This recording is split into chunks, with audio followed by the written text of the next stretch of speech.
Do you ever wonder why it takes so long to arrive or receive your Poland work permit? Are you tired and stressed waiting for it? Well, for today's vlog, we'll be discussing the top 5 reasons why Poland work permit gets delayed. But disclaimer lamang po guys, ang lahat ng information na i-discuss ko po sa inyo is purely based on my personal experience on my journey in applying to Poland. And also, some information that I would give to you is I get from my friend who already worked in Poland. So without further ado, let's start.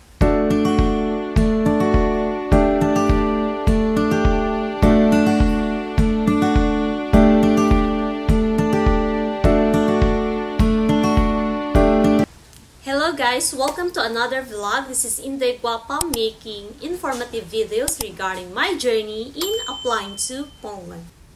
Kung kayo po is may apply ng papuntang Poland, hindi po maiiwasan ang isa sa mga sitwasyon na ang work permit po natin ay ma-delayed ng pagpaprocess. So, itong mga reasons na ibibigay ko po sa inyo is ito po yung mga na-experience ko na mga pagkakataon kung bakit delayed ang aking work permit. Nung ako po is nag-apply sa aming agency last 2023, month of May, ako po is nag-assume na guys na pinaprocess na nila ang work permit ko. Kasi nga, nag-full payment na ako ng month na yon. But, sad to say guys, ito po yung naging sitwasyon ng aking delayed process ng work permit. Because, as you can observe guys, ngayong taon is 2024 na ng November. So, lagpas na po isang taon ang pagpaprocess ng work permit ko. So, bilang isang applicant, magtataka ka kung bakit sobrang tagal ng proseso ng pagpaprocess nila ng work permit. So, ito po yung mga information o yung mga dahilan na na-experience ko po na gusto ko lang din pong i-share, lalong-lalo na po sa mga bagong applicant or sa mga decided pa lang or plano pa lang na mag-apply papuntang Poland. This video po guys is not to discourage you but to give you awareness and open up your mind sa mga sitwasyon na kagaya nito. Okay? There is a delay process ng isang agency sa mga documents ng applicant. Like for some reasons, sa mga job order sa DMW is na-reach na po nila yung quota na kailangan i-deploy sa employer. So ito po yung quota issue na sinasabi nila. Because as you can observe sa DMW website, meron lang pong number of employees na kailangan ma-deploy sa employer. So once po na-reach na yung quota na yon, so magpa-file na naman si agency ng job order ng new position para mag-open po ito at mag-reflect sa database ng DMW. Second reasons is changing of employers. So, possible ba ito? Yes, guys. Because as on my experience, nagkaroon po ng maraming employer silang inoffer sa amin. So, first, alam nyo ba guys, inofferan nila kami na magwo-work daw po kami sa Trimwork Agency. But, hindi po yun nangyari. Then, next po is, tumakbo na naman ng ilang buwan.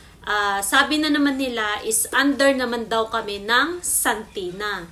Pero hindi pa rin yan nangyari. So third, inoffer na naman nila sa amin ang intra-service.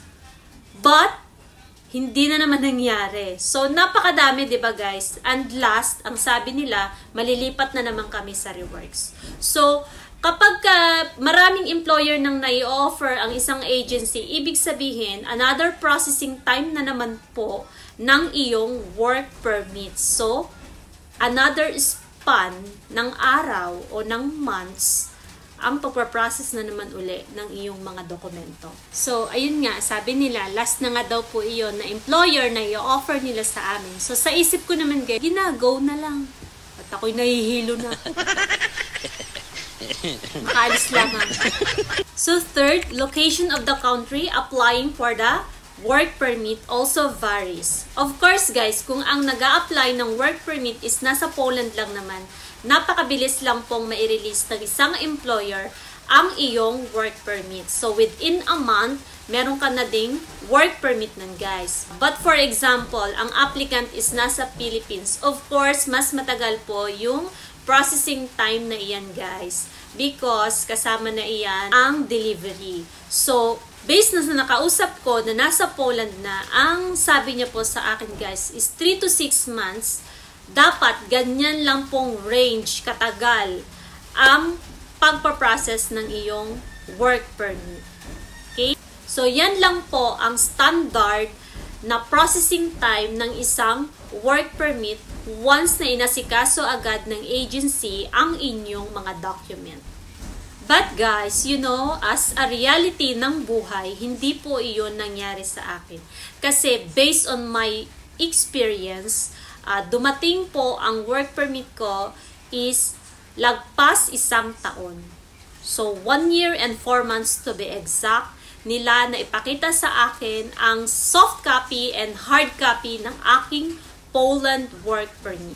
So, pang-apat po na reason is dahil sa mga runaway applicant na de-delay po ang processing time ng work permit ng Poland. So, bakit siya may connection?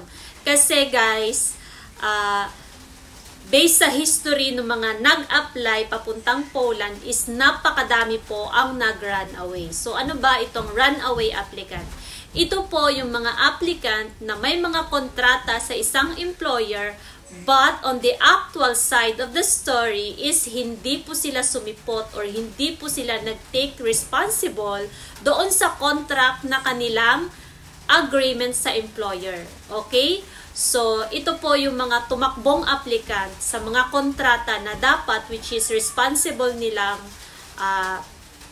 tugunan ng isang kontrata. So, ang epekto nito guys is sa mga naiwang applicant. For example, sa Philippines, may mga naiwang applicant ng isang agency at dahil nga sa mga may nag-run away na mga, ito po yung mga nakaalis na at hindi nila sinipot ang kanilang employer. Okay? So, meron pong talagang maraming talamak na po yan guys sa Poland. Kaya, nung nangyari po yun guys is nawalan po ng tiwala ang employer sa isang agency.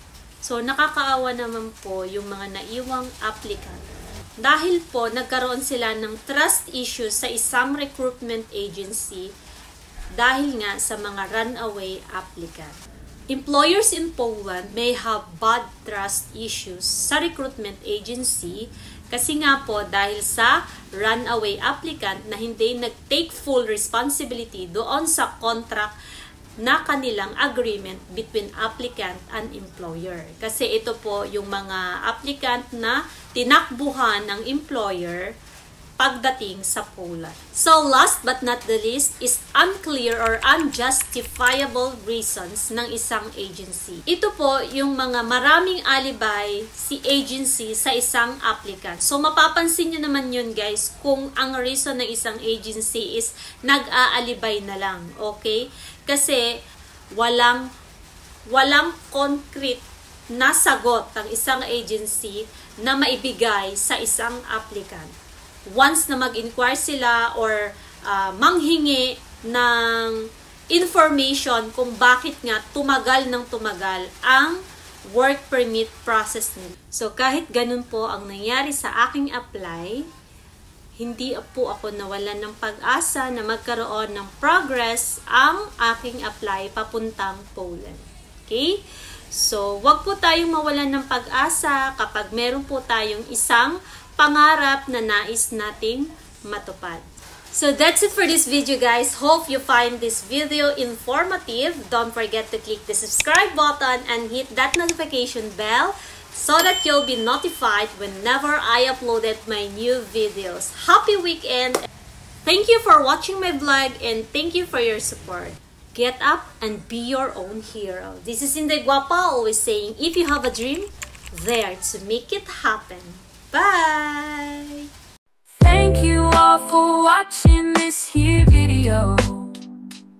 Please like and subscribe and follow. Much love.